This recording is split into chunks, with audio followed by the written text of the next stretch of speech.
on this ASAP Rocky case?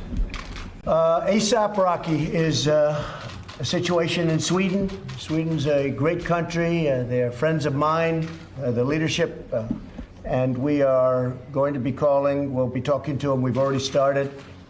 And many members of the African-American community have called me, friends of mine, and said, could you help? So I personally don't know ASAP Rocky, but I can tell you that he has tremendous support from the African-American community in this country. And when I say African-American, I think I can really say from everybody in this country, because we're all one. I have been called by so many people asking me to help ASAP Rocky. Actually, the one who knew about ASAP Rocky was our First Lady, right? And she was telling me about, can you help ASAP Rocky? Do you want to give a little statement on that? You feel, Well, we're working with State Department, and we hope to get him home soon.